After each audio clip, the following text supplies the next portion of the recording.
There are two important things to get right with cladding. You want to ensure that it can dry out easily. So you don't want to create anything through bad design that traps water. You can also add a coating to it to make it more aesthetically pleasing. But of course that doesn't actually necessarily mean you're going to add to the longevity of the product or the durability of the cladding. So getting the detailing and the fixing of the cladding right is as important to the life of the cladding as the choice of the species itself. If we're using softwood, then there's a choice of spruce, which is commonly known commercially as whitewood, or pine, which is commonly known as redwood. We're looking for good quality raw material, which is slow grown, which typically come from the Nordic countries, and in particular, Sweden. The growth rate is important because the tighter the growth rings, the better the finish you can get when you machine it.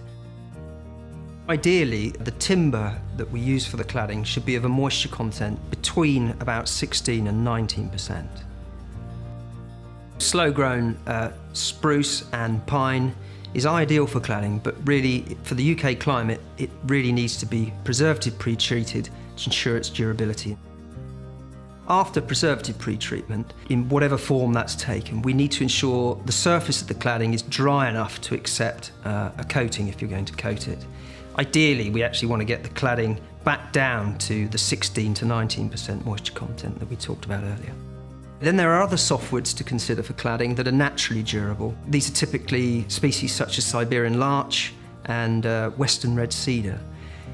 When you specify these sorts of naturally durable claddings, in any timber actually, we need to ensure that the sapwood of the tree is excluded. The sapwood is the live part of the tree which is naturally perishable in any timber species. It's not possible to exclude it commercially completely, but if you get that into the specification, then we ensure that we get as little sapwood in the parcel as possible. So then you can also consider hardwoods for cladding, as long as they're naturally durable, and that would be species typically like oak or chestnut. And then there are the new generation timbers known as modified wood. Wood that is made more durable through a heat treatment process or chemical modifications such as acetylization. The thickness of the boards can be typically between 16 and 25 millimetre. Ideally 19 millimetre would be the minimum. In terms of the width of cladding, typically you're looking at between 75 and 150 millimetres in width. If you want to go beyond that, then you need to choose a species with a low movement and ensure wide expansion gaps are used in the system. When using tongue and groove boards, specify a 10 millimetre tongue, ideally 12 millimetre. This is so that the tongue and the groove don't disengage when the timber cladding moves. In order to achieve a consistent even coating, you need to avoid sharp edges. So specify a minimum 3 mm radius on any edge. The radiused edge on the bottom of a cladding is very important. What it does is ensure water is shed away from the elevation rather than potentially tracking up the back of the cladding.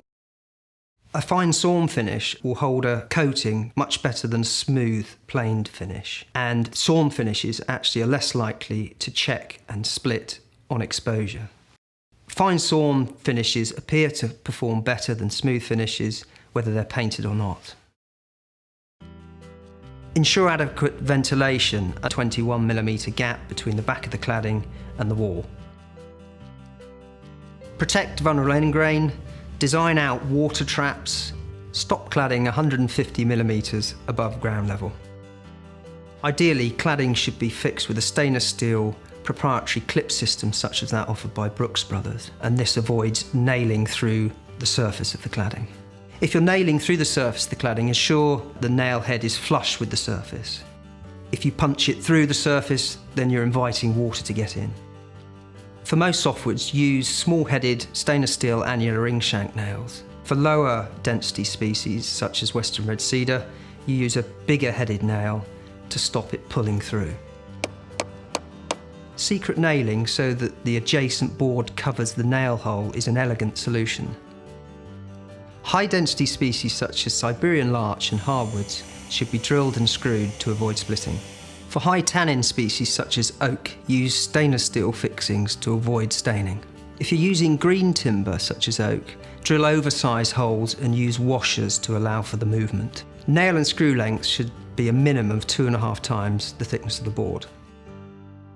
So your timber will arrive on site preservative treated. Preservative alone will not stop moisture ingress. You need to treat it with a clear end grain sealer, even if you decide not to paint it. To apply the end grain sealer, it's a simple process: brush application along the full length of the end grain, making sure you get a liberal amount on there so that every part is covered. If you get any excess on the face of the board, you need to remove that with a cloth or a tissue. You may find you'll have to do some trimming during your fitting. Prior to putting the end grain sealer on, you will need to retreat with preservative treatment.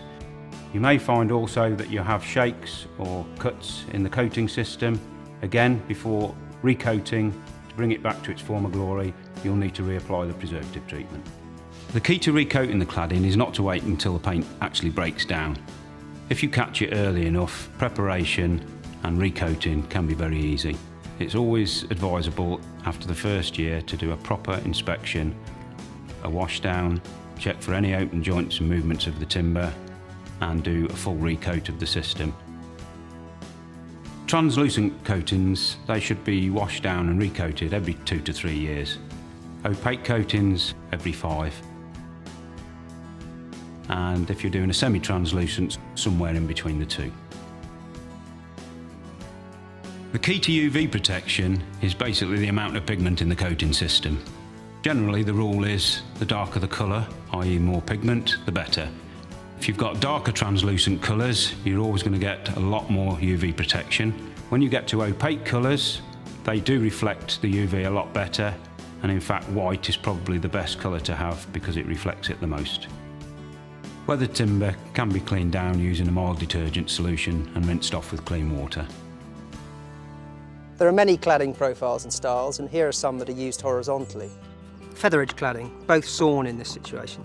The first one is treated spruce. It's just a simple feather edge, so it simply overlaps one another, each board, as opposed to this black painted feather edge, which is again spruce, but it's rebated to allow the feather edge cladding to sit flatter on the elevation. So here are examples of machine cladding.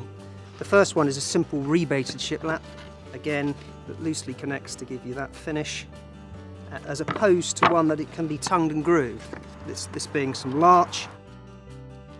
The tongue is extended so that you can hide any fixings.